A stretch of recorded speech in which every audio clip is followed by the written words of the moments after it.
our life force comes from the earth first. Our material itself comes from the earth first.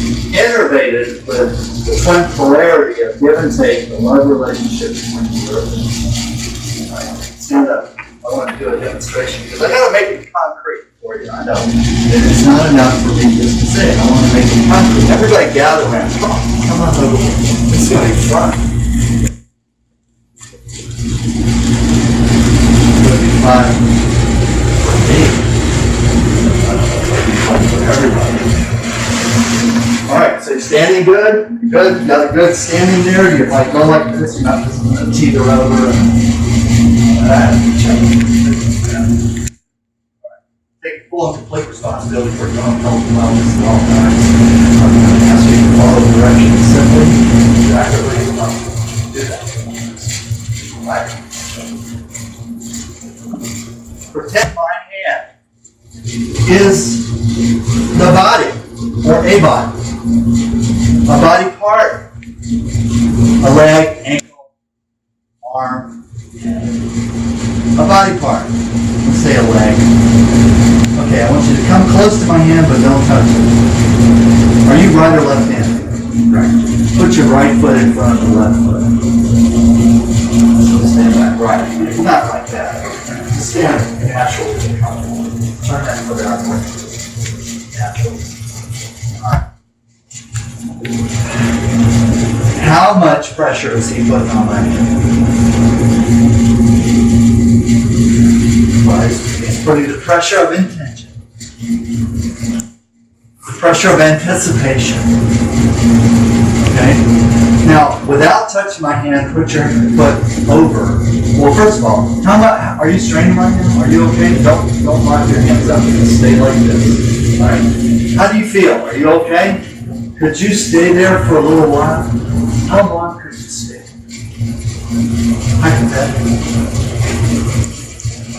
I mean, and even saying I would allow you to shift your foot and, to be comfortable, but how long could you stand like that?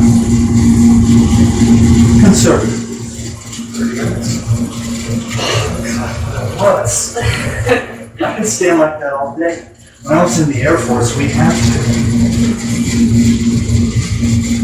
I guess I've been in band, so yeah, I guess I Band. can't stand for a while now that I think I was in marching band. Oh my God. Waiting for a parade, waiting for, oh my God, in full, and I'm percussion, remember. So I'm schlepping some gear. Okay. So can we just say he's not working too hard right now? Right. If this was his therapy practice, I think he'd be pretty good to go all day. If this is what he had to do in his therapy practice, okay? Hold your foot over, Mike. Now you're going to have to adjust because you have to balance. Don't touch it. Just hold it over. He's working a little hard.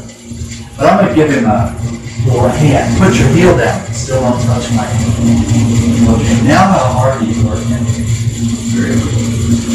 You could probably do that for hours. Right? If I was with many different people, no problem. Right? Now just ease your foot forward and touch my hand, but don't put it, just touch, don't put any pressure on it. So he's got about a gram or two of pressure on my hand. How much is that hurting me right now? No. Okay, ease forward and put a little more pressure. Ounce. How much is that hurting you right now? Now, how long could you do this?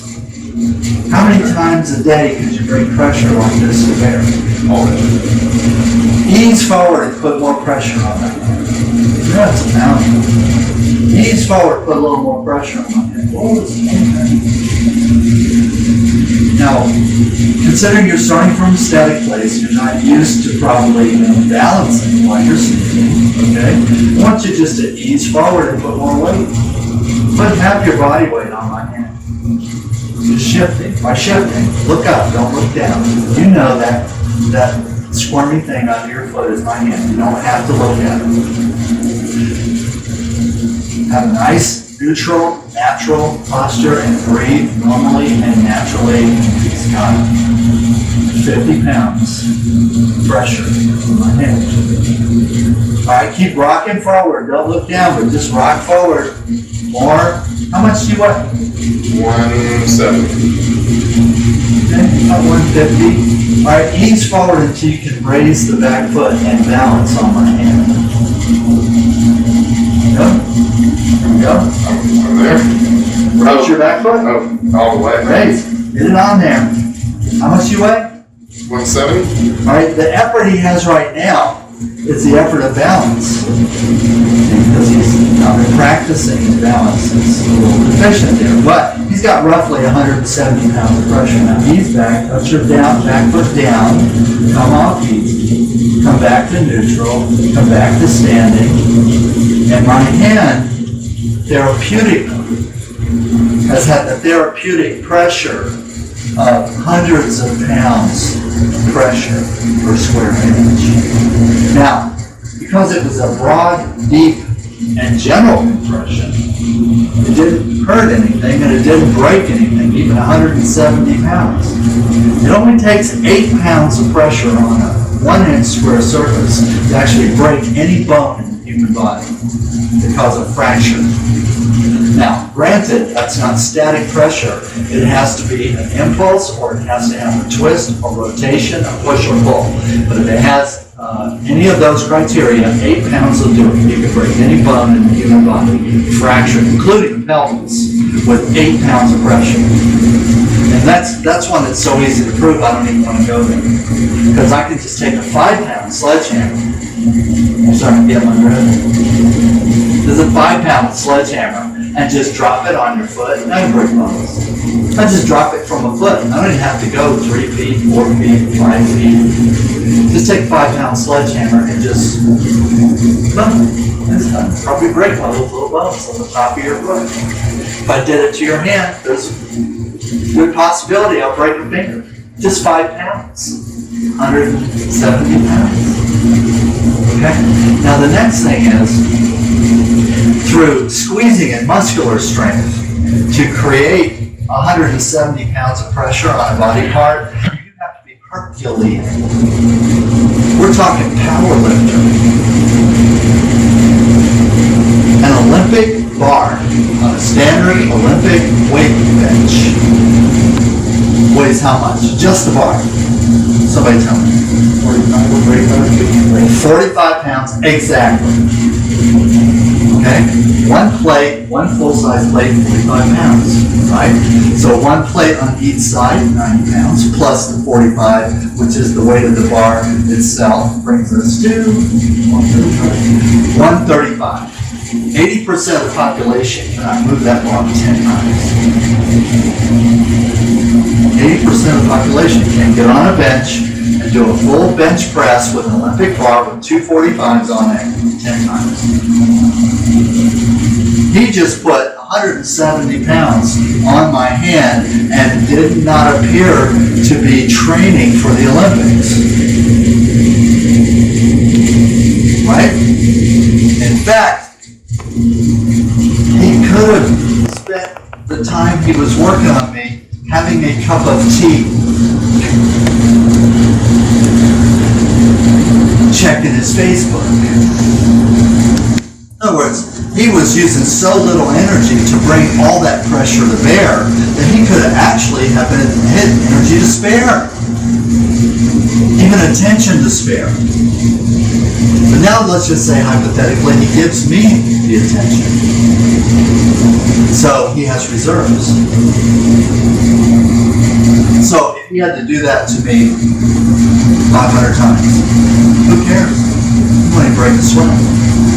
If he had to do that all day on pressure points, quote unquote, energy lines, pressure points, postural points, and so on, all day long, if he did it that way, then he could do it all day long, sun up to sundown, and at sundown, he'd be ready to go out dancing. Energy to spare. So when you watch the old, here's one reason I like to go to the rest, you can say. One reason why I like to go to the rest. One reason why I like to go to hill tribes. One reason I like to go to the villages. And what is watch, because I spend time, I hang out with the old people.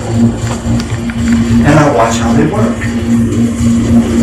And 50% of the time, at any given time of the day, the therapists look like they are about to take a nap, or they are just about to wake up from one. That's how hard they're working. Nobody's huffing, nobody's puffing, nobody's red in the face. 50% of the time they look like soap operas while you are dying under pressure. Because your body doesn't know that 170 pounds that he just applied to my body didn't cost him anything. My body doesn't do that. My body thinks you're putting that pressure on me. That is freaking for real. That's what my body thinks. This is how an Aikido master can toss a 200-pound man 12 feet through the air with 2 fingers. It's because he doesn't generate the power to do it. He draws the power. This is how Bruce Lee could do a 1-inch punch and take a 250-pound man standing in brace, 5th-degree black belt, off of his feet, 8 feet through the air, into a chair, which then flips over backwards. And all he did was, boop. He did not generate the energy, because if you do the math, you can't. So, according to him, and I was taught this technique not from Bruce Lee, but from Danny Inosanto, Larry Hartzell, Tim Tackett, and Richard Bustillo, Alfonso Jimenez, and Jeffy Mata. That's who taught it to me. That's my crew of teachers. Francis Vaughn, David Joe. I'll show you a picture of all of these guys sometime. It's great fun. What they were taught by Sifu Lee was that the power always comes from the earth, always comes from the ground. And it's a two-way circuit. The sky lifts, right? It's not compressing you, it's lifting you. It's pulling you up. And the earth is grounding. But the sum of it is, if you're in that circuit, there is a tremendous, literally infinite amount of energy that's moving through that circuit at all times of the day or night. And so, as in traditional Thai medicine, what is considered a good posture or a good application is defined by where does the power come from for the application. If it's muscular strength, then that's a beginner move. That's not very expert. Doesn't matter if it looks the same as what the expert is doing. See, this is the thing about Bruce Lee. You know, Bruce Lee was exactly the same height and weight as Paku Samaya. And I found this out when I invited Danny Inosanto.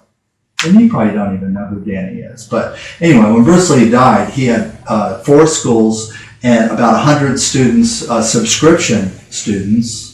Between those 4 schools, about 450 active students on subscriptions in 4 physical locations. And when he died, Linda Lee gave those schools to Danny and Larry Hartzell and Tim Tackett and Richard Bustillo to take over and run in the absence of their teacher, Sifu Lee, which they were already doing anyway, because by that time he was Mr. Big Movie Star and wasn't actually in the school very much. Okay? So they were already running the shindig. Those schools are still in existence. They still run today. They're still there. They're still happening in Torrance, Culver City, Seattle. They're still happening. Only now they have tens of thousands of students because Bruce Lee got kind of famous. Okay?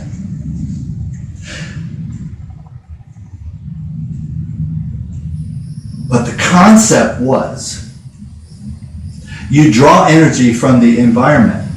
In Bagua, they do a form, they call it 5-element form. And you draw energy from the 5 directions, which you then do internal circulation between the 6 hollow and the 6 solid organs in your body.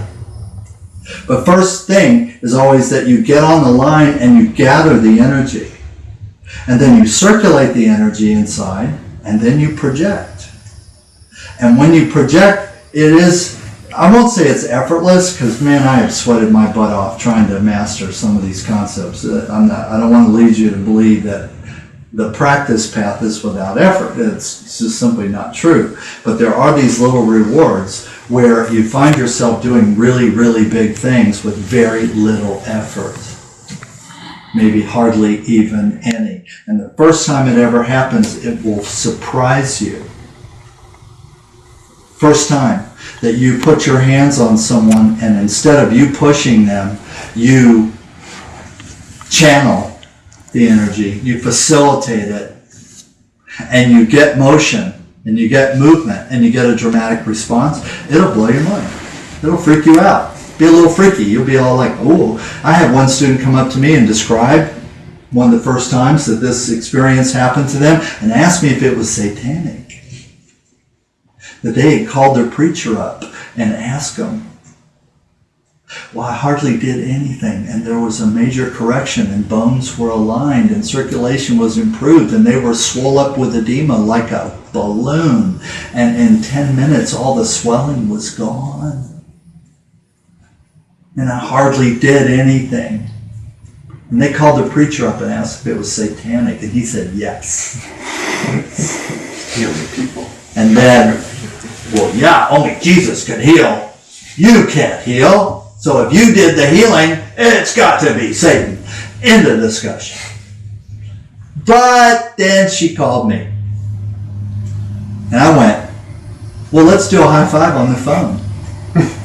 And she goes, what do you mean? I go, well, you finally did it right. At least once. That's a start. Now figure out how to do that with everyone all day. Now you're getting it. It's starting to make sense. Where at the end of a session, you have more energy than when you started with. Now it's starting to make sense. Because now you're in it. Now you could actually survive in a working clinic with lots of sick people. And you wonder how they do it. I'm telling you how they do it.